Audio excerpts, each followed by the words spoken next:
Hey, ugly. Your child is as defective as you.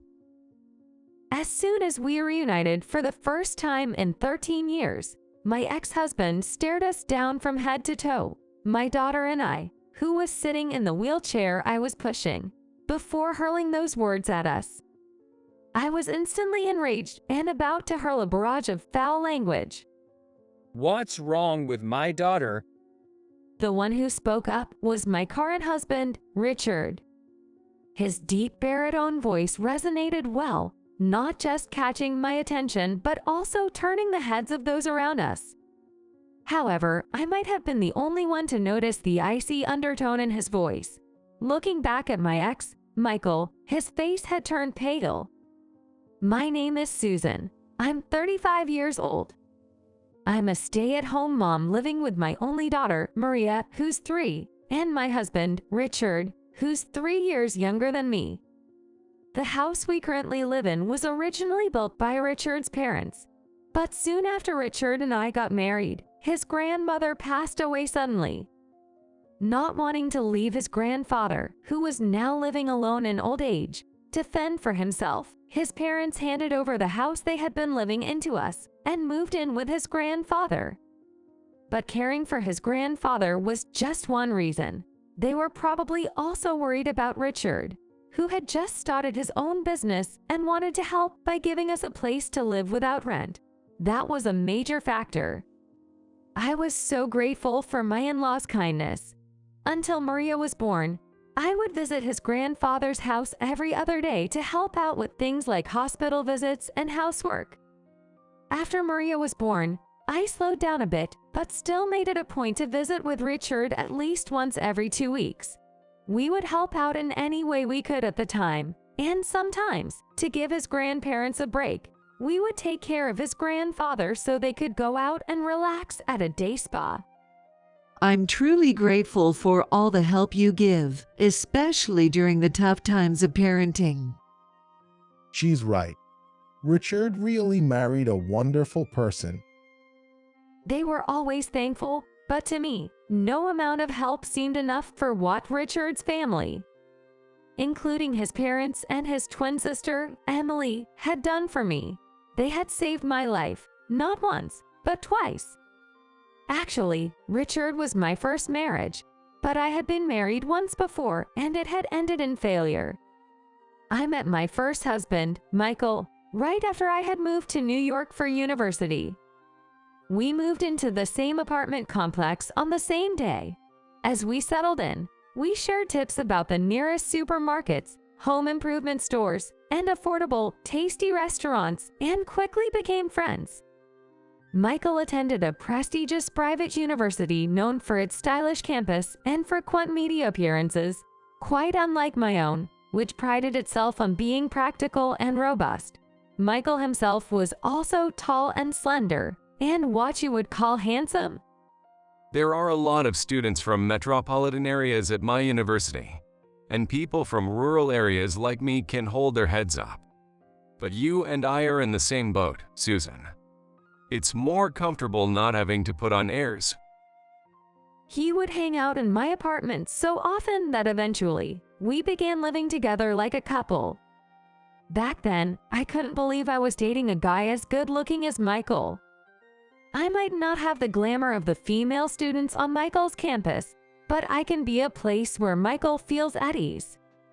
I would think, naively happy to cook, clean, and do laundry like some kind of housemaid. Of course, no good man would make his partner feel comfortable right from the start of a relationship. That comfort was just shorthand for it's comfortable for the man, a complete self-centeredness. But as they say, love is blind. I completely ignored Michael's selfishness. If only I could quit my job. The allowance from my parents isn't enough, and my classes are getting harder. If he said such a thing, why not move to a slightly larger apartment? Don't worry about the rent. I offered that we move into a newly built apartment near the apartment where we met, and that I pay the full rent. Michael, of course, agreed with my proposal, but for some reason, he insisted on keeping both our phone lines separate. when I questioned it. As soon as I entered high school, my dad got stationed in England, and my mom went with him. They're pretty strict. If it gets out that we're living together, not only will my allowance stop, but I might even be told to drop out of school. You wouldn't like that, would you, Susan? And even Susan's parents, as much as they might expect us to get married eventually, would be saddened to know we're cohabitating. Michael said with unusual seriousness. At that moment, all I could focus on was the eventually get married part, and I didn't think too deeply about the rest. However, this full-time cohabitation began to weigh heavily on me financially. Since the apartment lease was under my name, I inevitably had to cover not only the rent but also the electricity, gas, water bills, and even the landline and internet fees. Of course, at first, he said, "Since you're covering the rent, I'll pay more for utilities," sounding quite noble. Sorry, Susan. I'm broke again this month because of social obligations. I need to start considering job hunting soon. So when friends or classmates invite me out for drinks, I find it hard to say no. I ended up covering everything. I was also paying for groceries. Even the beers Michael drank after his shower came out of my wallet. Michael only contributed to the occasional pizza delivery when his friends came over. And every time he invited friends from his seminar or club to our place, he'd say, if they find out we're living together, they'll tease us for sure. I haven't told them about you, making me leave the apartment for the day.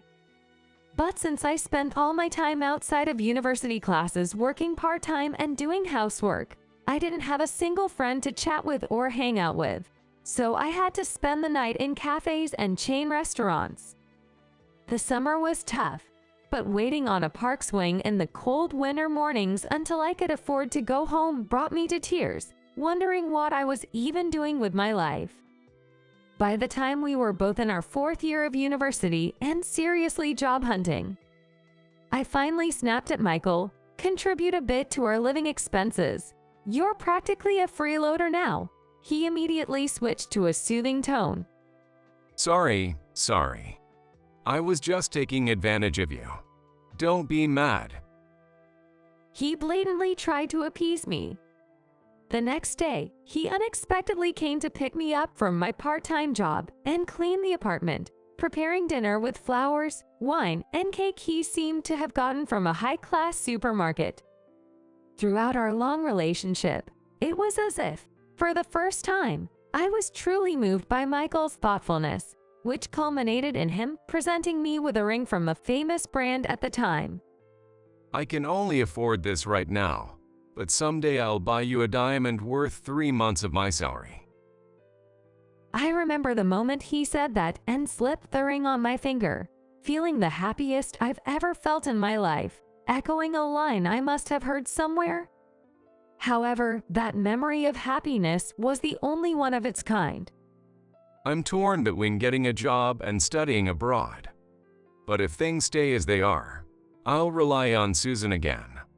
It's a crucial juncture, so I want to try being alone for a while. He said so and suddenly left me to share an apartment with his friend. I felt anxious, but I managed to hold on since he had some belongings to leave behind, and we still communicated twice a day through emails and calls. I can't mope around. I've got to hustle and find a job too. With that change in spirit, I got an offer from my first choice mid-tier trading company. But around that time, strange calls started coming in on the landline registered under Michael's name. They automatically went to voicemail, and I would absent-mindedly listen to the messages being left, which included unsettling phrases like "it'll be trouble if you don't repay by this week," and "don't take us lightly." I hurriedly contacted Michael's cell phone, but all he said was, "It's nothing, don't worry about it." Eventually, letters with words like collection notice and final warning began to arrive in the mail. I finally confronted him about it. Stop nagging me already. After all, I've done with an ugly defect like you. The least you can do is pay up. And just like that, he got mad and stopped answering my calls. Deceived by his constant contact, I was shocked to realize that I hadn't asked Michael for his new address. When I tried asking the university, they told me they couldn't give out that information to someone unrelated, leaving me desperate for any clue. So I started opening the cardboard boxes Michael had left in his room. Inside, I found nothing but documents from various financial companies hinting at debts, old clothes that seemed worthless, and a used-up old laptop. There was nothing about Michael's parents' address in England or any clue about where he might be living now, making me realize I was just a source of money to him. But things got worse. Not long after losing contact with Michael, two men in suits showed up at my apartment, claiming I was Michael's wife and had co-signed his debts, demanding immediate repayment. The additional blow at a time when I hadn't even recovered from the shock of being abandoned by Michael was enough to crush me. What saved me was Richard and his family, who would become my husband. That's why I wanted to do anything I could for my in-laws and husband. However, while pushing my daughter Maria's wheelchair through the mall, I unexpectedly ran into someone. It was Michael, the man who had betrayed and abandoned me 13 years ago. Realizing I was staring in disbelief, he unabashedly ogled both my daughter in the wheelchair and me, then approached us with a distasteful smirk. Hey, ugly. Your child is as defective as you. He said, starting off with an insult. The thought that he would insult not only me but my innocent daughter made my blood boil. But then a man stepped suddenly in between us. That was my husband, Richard. Is there a problem with my daughter? Richard asked, his clear voice drawing the attention of passersby who stopped to see what was happening. Yet, Michael, faced with Richard's question, turned pale and didn't retort. Maria and I were wondering what was going on and looking back and forth between Michael's and Richard's faces. But Michael, unable to bear the stares of those around him, turned to Richard. This is a private matter. It's none of your business, is it? He snapped back. But Richard, without a flicker of emotion, responded. It is my business, which is why I'm speaking up. Otherwise, I wouldn't bother talking to someone like you. He said with a snort of laughter. Mom and Dad have something to do. Your aunt will be here soon to pick you up, so could you go ahead to her house, Maria? Richard said, smiling at her. Hearing that, I couldn't help but exclaim, "What?" But Maria, mature for her age and not easily startled, remained calm. Okay, just make sure you come early. It's a celebration, after all. Soon after, Richard's sister Emily and her kids arrived to pick up Maria, allowing her to leave the scene. Then, Richard's initial momentum was nowhere to be found. He turned to Michael, who was somewhat hesitant. Let's then move on to an adult conversation. It wouldn't be ideal to provide a free show for the public here, so let's move locations. Slightly bending over and putting pressure on with a half smile. Michael, not particularly short but still overshadowed by Richard's nearly 6 feet 3 inch tall, agreed more readily than one might expect to change venues, perhaps preferring it to the curious stares of the onlookers. Unexpectedly, he readily agreed to Richard's suggestion and consented to change the location. The three of us took a taxi and arrived at the building where Richard's office was located. Upon pressing the elevator button and seeing the tenant directory next to it, Michael realized they were headed to a law firm, and his face turned pale once again. However, it was too late to run away, and he joined the others in the elevator. Since it was supposed to be Richard's day off, his staff were surprised to see him arrive looking stern with his wife and a guest. By the time they were shown to the back reception room, everyone seemed to have regained their composure. During this time, I managed to calm my own nerves just by looking at Richard's profile. In contrast, Michael was the only one who seemed restless and uneasy. Seeing Michael like this, Richard smirked and asked a staff member to bring over a stack of documents, placing them with a thud beside him. Well, it's quite the coincidence to meet the person in question before showing these investigation reports to the chairman. It's quite frightening, really. He casually remarked. Michael's complexion worsened at these words, but unfortunately, I had no idea what he was talking about. Noticing my confusion, Richard began to explain for the benefit of both Michael and myself. The chairman mentioned in the conversation earlier refers to the current chairman of a major machine tool manufacturer, a key client of Richard's office. Recently, the chairman personally summoned him. When Richard visited the head office, he was introduced to the chairman's youngest daughter, who had just returned from graduating from a university in the United States. They asked him to keep this confidential and requested that he conduct a background check on a certain man. And there you were in the sales department, Mr. Michael Smith. Well, at that time, you introduced yourself with a different spelling in your name as Michael, though. Richard continued, still with a smirk, while Michael's face grew even paler. As Richard continued to smirk unabatedly, Michael's complexion seemed to worsen even further. Glancing sideways at him, Richard shared a story. The president's granddaughter in New York had pledged her future to an English man she met in graduate school at the same university. This man had dropped out of a university in England just before graduating and moved to the US, where he enrolled in a local university. After finishing his degree, he worked for a while as a local employee but soon got bored and pursued further studies in graduate school.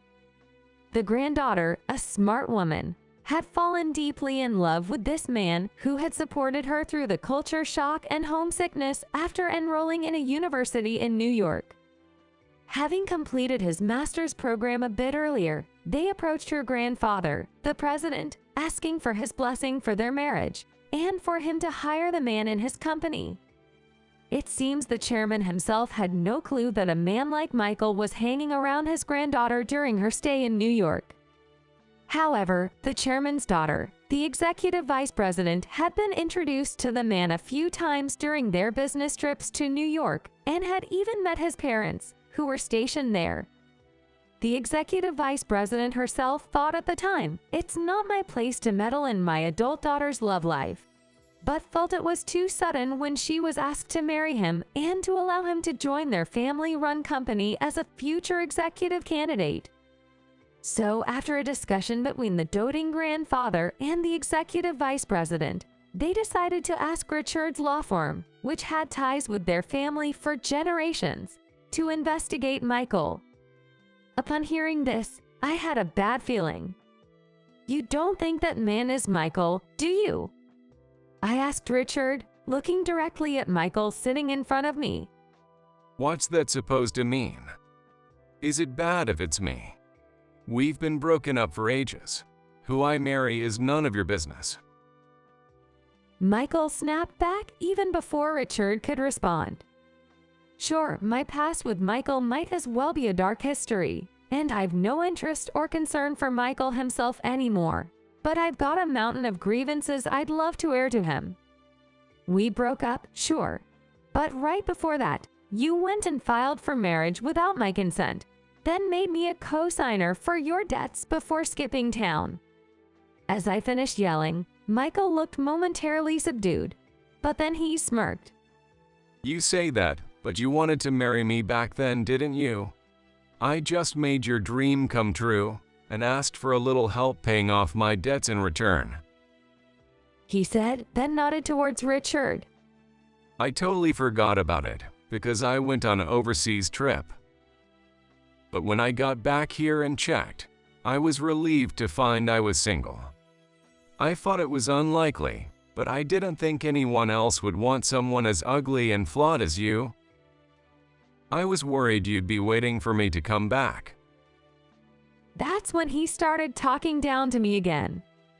Furious at his condescending tone, I was about to snap again, but Richard, my husband, calmed me down once more.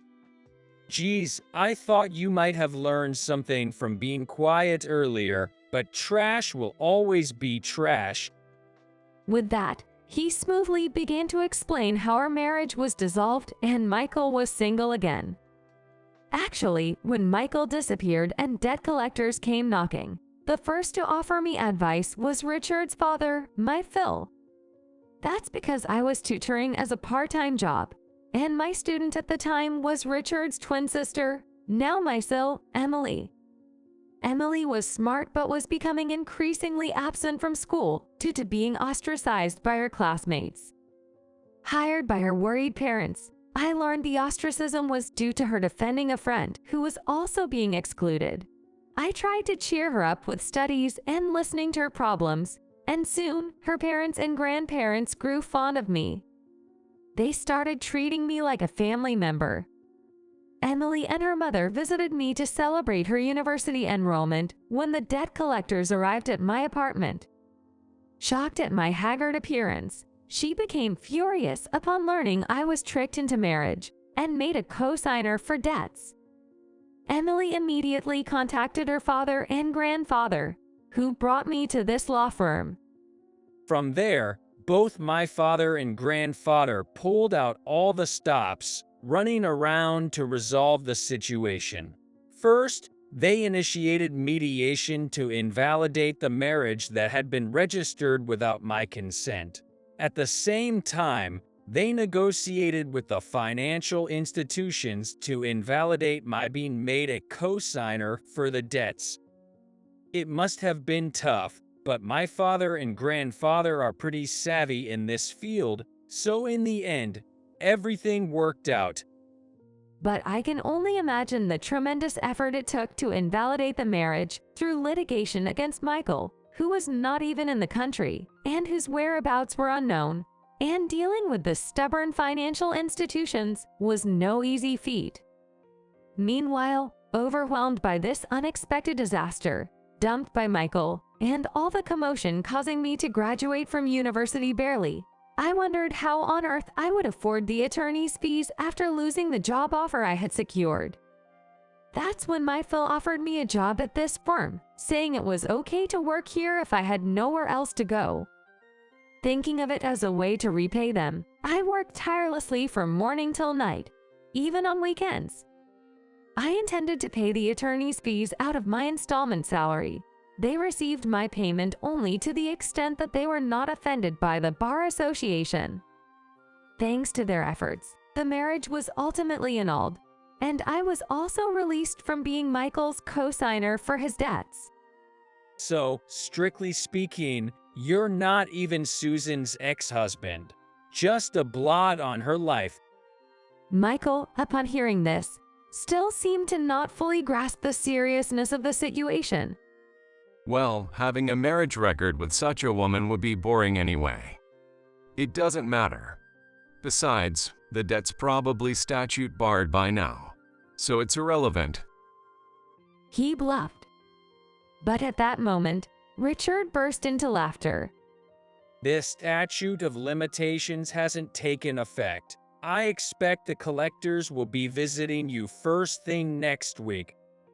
Facing Michael's bewildered look, Richard dropped this bombshell. Michael himself might have thought, it's already been 13 years, so it's probably statute barred. But thanks to my Phil, after getting me released as a co-signer and the financial institutions unable to find Michael, they came up with a plan. It seems they transferred Michael's debt as it was to a debt collection agency they were in cahoots with. In cases like Michael's, where the debtor attempts to evade repayment or falls behind, making it a bad debt, financial institutions sell these uncollectible debts to debt collection agencies. This process, known as debt assignment, means that from then on, the debt collection, now handled by professionals in collections, becomes the responsibility of these agencies. While they no longer resort to illegal means of collection like in the old days, due to their extensive legal knowledge, it seems they use every possible legal method to recover debts.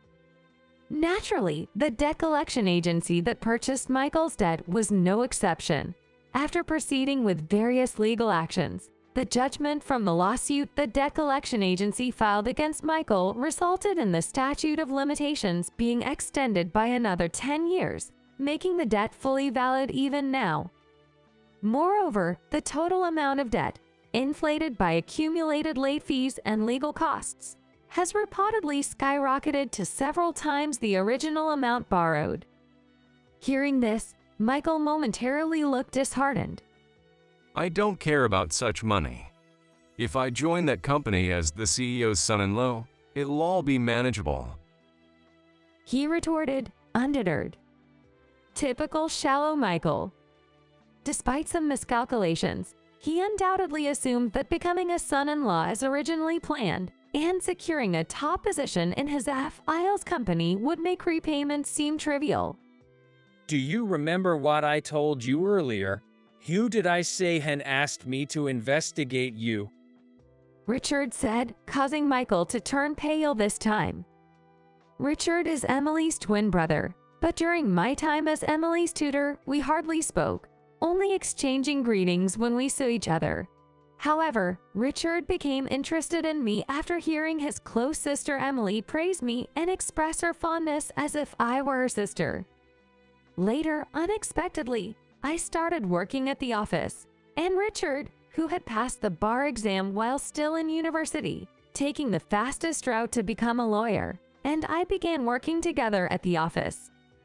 When Richard offered me I wanted to date with marriage in mind, I explained my past and refused, saying it wouldn't be fair to my benefactor-in-laws. However, Richard said he knew all about my situation with Michael from the beginning and still wanted to marry me, and he convinced me that all in-laws support us being a couple. By then, my parents back in my small town, who knew about my situation and were concerned for my future, had also given us their blessing, and Richard and I were happily married. Unlike me, who had intended to seal away my past as a dark chapter, Richard had secretly harbored a desire for revenge against Michael for years. Then a request from the chairman arrived, and at first, I thought it was someone with the same name, but upon closer investigation, I discovered that the chairman's daughter's boyfriend, Michael Smith, was the same Michael Smith who had discarded me like trash. I was about to submit a report based on this discovery first thing next week. I guess he thought he could hide it because the spelling is different. So when a chairman's granddaughter saw your driver's license and pointed out the difference in spelling, you made up some story about being told this version of the name is Lakir, right? But in reality, you were trying to cover up your many indiscretions. After all, Smith is the most common surname. You were planning to just claim it was a case of two people with the same name if anything bad happened, weren't you? When he said that, he sharply retorted, "Don't think such shallow tricks will work on a lawyer." I had already asked the secretary to scan the report and had emailed it to the chairman and his granddaughter. Adding further, Since then, that finance company has occasionally sent inquiries to our office about whether they had tracked you down. So, I took the liberty of informing them about you as well. laughing genuinely with delight, Michael suddenly collapsed to his knees. Please, somehow convince them it was all a mistake. He began to cry, begging the chairman and others to intercede for him. But Richard, with a mocking smile, showed no sympathy. Why should I, as a lawyer, have to do something as morally reprehensible as telling such blatant lies to a client, especially to someone who has shown kindness, let alone to a young girl in a wheelchair who you've insulted as ugly and defective? I firmly told Michael. The truth is, my daughter Maria got injured on her way to violin lessons when I took my eyes off her for a moment, and a high school student looking at their phone bumped into her, causing her to fall. Since then, worried about Maria, who tends to get withdrawn, Emily and her kids, knowing she won an art contest, suggested we celebrate. And today, because of Michael, what was supposed to be a joyous occasion turned into a disaster. Richard, utterly enamored with his daughter, must have been furious, not just because of Michael's past shame, but also his vile words towards Maria. Despite being coldly treated by Richard, Michael shamelessly bawled, begging, "Please, a man's future is at stake here. Are you going to ruin it?" as he desperately clung on. Ruin someone's life? Who are you to say such a thing? The very thing you planned to do to Susan and the chairman's granddaughter was exactly that, ruining someone else's life. What goes around comes around, a giant boomerang coming right back at you. You just have to accept it.